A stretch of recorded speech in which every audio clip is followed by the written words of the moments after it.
Everyone, welcome back to my channel. कैसे हो आप सब? आई होप आप सब अच्छे होंगे, एकदम ठीक होंगे। मैं बिल्कुल ठीक हूँ। फ्रेंड्स, देखिए अभी हो रहा है मॉर्निंग का टाइम और आज है मेरी 40 डे वेट लूज जर्नी का डे 15। तो आज 15वां दिन है, सुबह का टाइम है। सबसे पहले यहाँ पर देखिए मैंने लिया था 1 गिलास गर्म पानी। उसके बाद दूसरी ड्रिंक जो कि मैं चिया सीड वाटर ले रही हूँ, तो मैंने यहाँ पर ना चिया सीड को भिगो कर रखा हुआ है। 2 चम्मच भर के मैंने इसमें चिया सीड डाला था। ऊपर से डाला है इसमें गर्म पानी। गर्म पानी बहुत ज़्यादा गर्म नहीं है, बस थोड़ा सा गर्मी की वजह से इसमें धुआं ज़्यादा लग रहा है, इस वजह से आपको गर्म लगेगा। बाकी ये नॉर्मल टेम्परेचर का पानी है, मतलब कि कोसा कोसा मैंने इसको सिर्फ किया था। और उसके बाद इसको ना गर्म पानी करके इसमें डाल दिया अच्छे से। इसको ना बैठकर सिप सिप करके अभी मैं इसको पीऊँगी। यहाँ पर मतलब कि सुबह में ना अभी सोकर उठी थी, इसलिए थोड़ा सा ना आंखें भी ऐसी हो रही है सूजी सी। जिस टाइम पर मैं मतलब नेक्स्ट डे सोकर उठती हूँ ना, उस टाइम पे मेरा फेस ना ऐसा रहता है बहुत ज़्यादा, जैसे कि स्वेलिंग आ गई हो, नींद बहुत ज़्यादा चढ़ी रहती है। कुछ ये भी हो रहा है कई दिन से ना, रात को नींद नहीं आती है और दिन में फिर बहुत ज़्यादा नींद आती है। सुबह सुबह ना बिल्कुल उठने का मन नहीं करता है। 4 बजे आँख खुल जाती है, लेकिन फिर 5 बजे दोबारा सो जाती हूँ।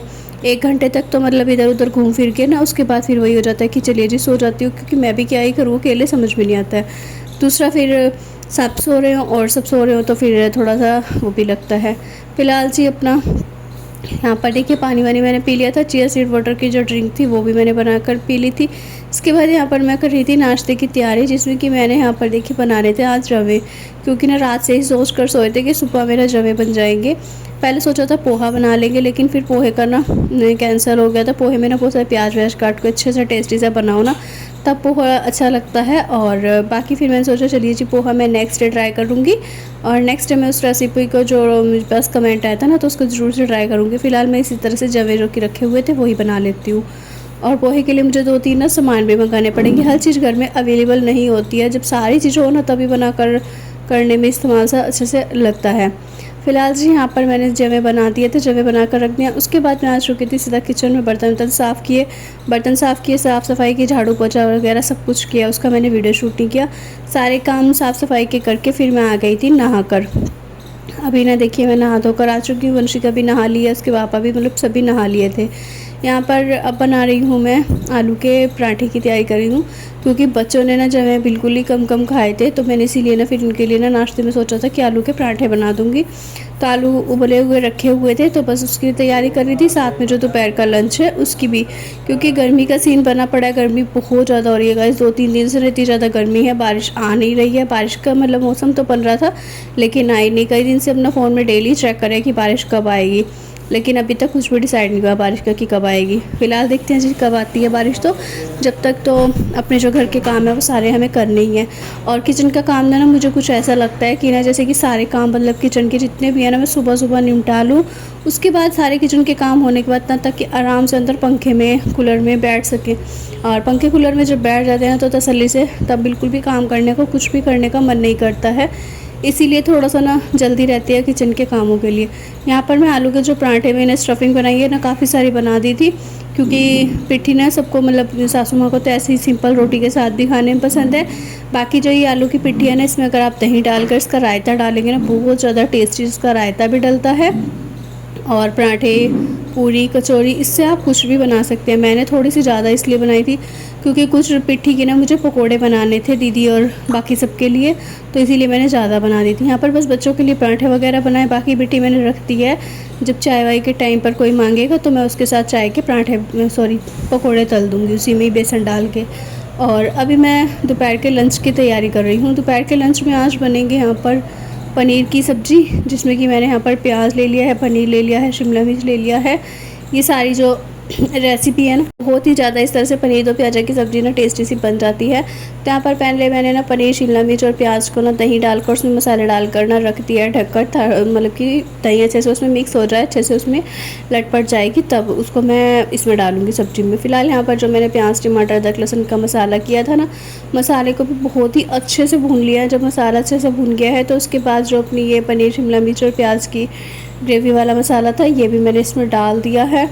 इसमें दही वही थी ना, तो ये बस अब इसमें अच्छे से डाल कर ना इसको रख देना है। इसको ना चाहे आप तेज़ आंच पर रखिए चाहे सिम पर, बस इसको ना थोड़ा सा ध्यान देना, क्योंकि दही है तो ना नीचे से चिपकती रहती है बार बार, तो इसलिए इसको ध्यान देना पड़ता है। बहुत ही अच्छे से, बहुत ही करारी से हमारी सब्ज़ी बन चुकी थी। तेज़ आंच पर पहले मैंने इसको अच्छे से पकाया, इसके बाद सिम करके फिर इसके बाद यहाँ पर मैंने अपनी प्लेट लगा ली थी। 2 रोटी लिया, 1 कटोरी भर के सब्ज़ी लिया। जो ये सब्ज़ी है ना, इसको आप रूखी भी ऐसे खा सकते हैं, मतलब सिंपल बिना किसी रोटी के, पराठे के या फिर चावल के इसको खा सकते हैं। ये चावल के साथ ना और भी ज़्यादा टेस्टी लगती है वैसे तो। बाकी मैंने यहाँ पर 1 कटोरी भर के सब्ज़ी खाई थी, 2 रोटी खाई थी। सैलेड में आज कुछ भी नहीं था इसलिए मैंने कुछ नहीं लिया। उसके बाद जी मैंने बनाई थी अपनी ग्रीन टी वगैरह पी। फिर यहाँ पर ग्रीन टी वगैरह पीकर शाम का टाइम हो चुका था, तो मेरा वर्कआउट का टाइम हो जाता है, क्योंकि ना वही है अपना कि सुबह में अगर मैं दोपहर में मतलब कि ग्रीन टी वगैरह पी लूँ तो फिर मैं ब्लैक कॉफ़ी का कैंसिल कर देती हूँ। वैसे जो इससे पहले मैंने वीडियो डाला था एक दिन, उसमें मैंने ब्लैक कॉफ़ी की रेसिपी आपके साथ शेयर करी थी, वो आपको कैसी लगी मुझे बताइएगा। उसको ना एक बार आप ट्राई ज़रूर से कीजिएगा, बहुत ही ज़्यादा बेनिफिट करेगी, बहुत ज़्यादा अच्छी है। अगर आप चाहें ना तो उसमें लास्ट में ना थोड़ा सा घी डाल सकते हैं। मैंने जैसे कि बताया था, मैंने ना उसमें नींबू वगैरह पहले ही डाल लिया था, इसलिए मैंने नींबू उसमें बाद में नहीं डाला है। बाकी आप उसमें घी ज़रूर से डालिएगा, काफ़ी ज़्यादा उसका टेस्ट अच्छा आता है।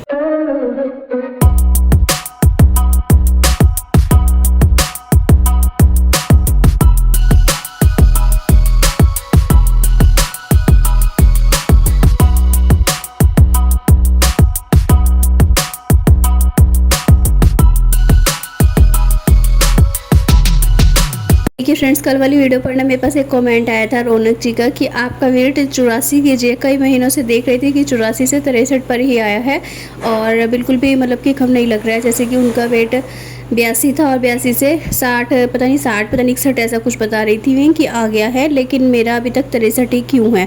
तो जी मैं आपको इसका रीज़न बता देती हूँ। पहली बात, आप काफ़ी टाइम से भले ही देख रहे होंगे, लेकिन मुझे 1 साल के लगभग हो गया है वेट लूज़ करते हुए, और 1 साल पहले मेरा वेट था 84 kg। उसके बाद मैंने इसको काफ़ी सारी मेहनत करके जाके किया था 71। तो पहले ये 75 हुआ, 75 के बाद 71 हुआ। इस तरह से 4-4, 5-5 किलो मेरा वज़न बहुत ही धीरे धीरे से घट रहा था। उसके बाद मेरा वेट 70 के बाद जाकर स्टक हो गया था, काफ़ी टाइम तक स्टक रहा था। 1 महीना के लगभग मैंने इसको स्टक वेट को बहुत ज़्यादा झेला, लेकिन ये किसी भी तरह से कम नहीं हो रहा था। 1 महीना 15 दिन से ऊपर हो गए थे। उसके बाद जाकर मैं हार मान गई थी। फिर मैंने थोड़े दिन के लिए इसको स्किप कर दिया था, मतलब कि बिल्कुल कहूँ अपने मतलब कि छोड़ दिया था रूटीन को, बिल्कुल भी फॉलो नहीं किया, कुछ भी नहीं किया, सिर्फ खाया पिया और अच्छे से रही।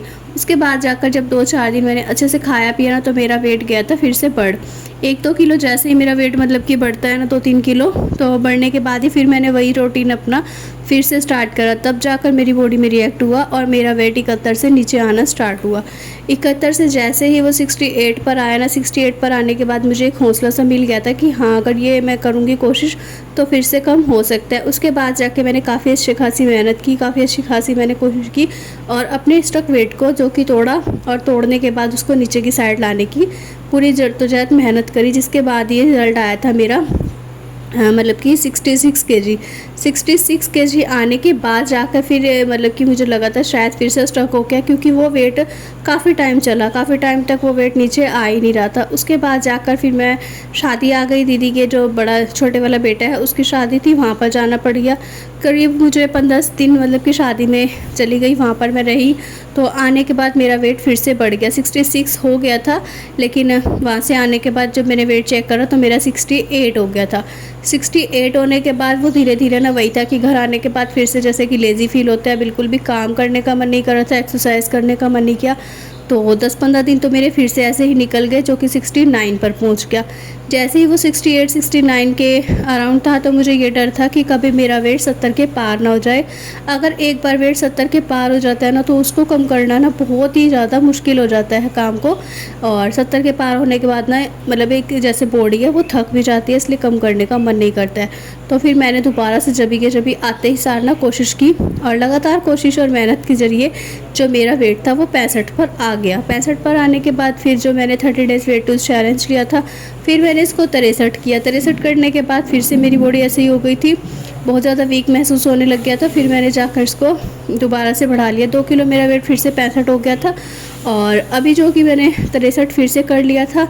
इसके बाद जब ये आपने देखा होगा मैंने ये चैलेंज लिया 40 डेज़ का, इसमें मैंने आपको अपना वेट भी चेक कराया है, तो मेरा वेट फिर से 65 के लगभग आ रहा है। और अब ये जो 40 डेज़ है ये कंप्लीट होने तक मेरी कोशिश यही है कि मेरा वेट 60 केजी हो जाए। तो देखते हैं, इसमें मेरी मेहनत तो वैसे पूरी जारी है। कितने दिन लगते हैं, कितना टाइम लगता है, वो सब आपको वीडियो में पता चल ही जाएगा। बाकी ये 40 डेज़ कंप्लीट होने के बाद मैं आपको अपना वेट के साथ साथ ना अपना सारी चीज़ें भी बताऊंगी कि कैसे मैंने 60 केजी किया। तो आपको अपना वेट में ज़रूर से चेक कराऊंगी। बहुत ही जल्दी से बहुत ही अच्छे वाला रिज़ल्ट मिलने वाला है, क्योंकि बॉडी में रिएक्ट जब होता है ना, बॉडी में जब कुछ भी चेंजेस आते हैं तो साफ साफ उस चीज़ का पता चल जाता है। तो जी काफ़ी अच्छा खासा मैंने वेट लूज़ किया है। और एक बात सबसे ज़रूरी वाली ये है कि हम चाहें तो 1 महीने में 20 किलो 25 किलो वज़न भी कम कर सकते हैं, लेकिन दिक्कत ये है कि अगर फास्ट इतना ज़्यादा वेट लूज़ एकदम से करने की सोचेंगे तो वो आपकी बॉडी के लिए ख़तरनाक होगा, सही नहीं रहेगा। किसी भी आप डॉक्टर से पूछ लीजिए, जिम ट्रेनर से पूछ लीजिए या फिर डाइटिशियन से पूछ लीजिए, वो भी आपको ये बात बता देंगे कि आपको एकदम से इतना ज़्यादा वेट लूज़ करना बिल्कुल भी बॉडी के लिए सही नहीं है। तो वेट लूज़ करिए, लेकिन उसको कोशिश कीजिए कि आपको 1 महीने में 5 से 6 किलो वजन ही कम कर सकें। ज़्यादा करने की कोशिश मत कीजिए। जितना ज़्यादा आप करने की कोशिश करेंगे उतनी ज़्यादा आपकी बॉडी में थकावट महसूस होगी, कमज़ोरी होगी और बाद में वही सारी चीज़ें ना प्रॉब्लम में बन जाएंगी। इसीलिए कोशिश कीजिए कि आराम से कीजिए, स्लो कीजिए, तो आपका वेट जो कि है लंबे समय तक चलेगा भी और आगे के लिए बढ़ने की कोई कंडीशन नहीं रहेगी। बस आपको क्या करना है, आपको अपने वेट लूज जर्नी में सिर्फ प्रॉपर अपनी डाइट, अपनी एक्सरसाइज, अपनी वॉक पर ध्यान देना है। फिलहाल मेरी वॉक बंद पड़ी है, लेकिन 2-4 दिन से जल्दी ही मैं उसको स्टार्ट करने वाली हूँ। अभी मैं बना रही हूँ यहाँ पर वर्कआउट कंप्लीट होने के बाद अपनी सत्तू की ड्रिंक, जिसमें कि मैंने सत्तू डाला है, प्याज टमाटर डाले हैं और डाल दिया है ठंडा ठंडा चिल्ड पानी। तो चलिए जी, सत्तू की ड्रिंक मेरी बनकर हो चुकी है रेडी। रात का जो डिनर था यहाँ पर कुकर में मैंने दाल चढ़ा रखी है, तो दाल होगी। इसी के साथ करती हूँ इस वीडियो का भी एंड। वीडियो पसंद आया हो तो लाइक शेयर एंड कमेंट करिएगा। चैनल पर न्यू हो तो सब्सक्राइब करिए।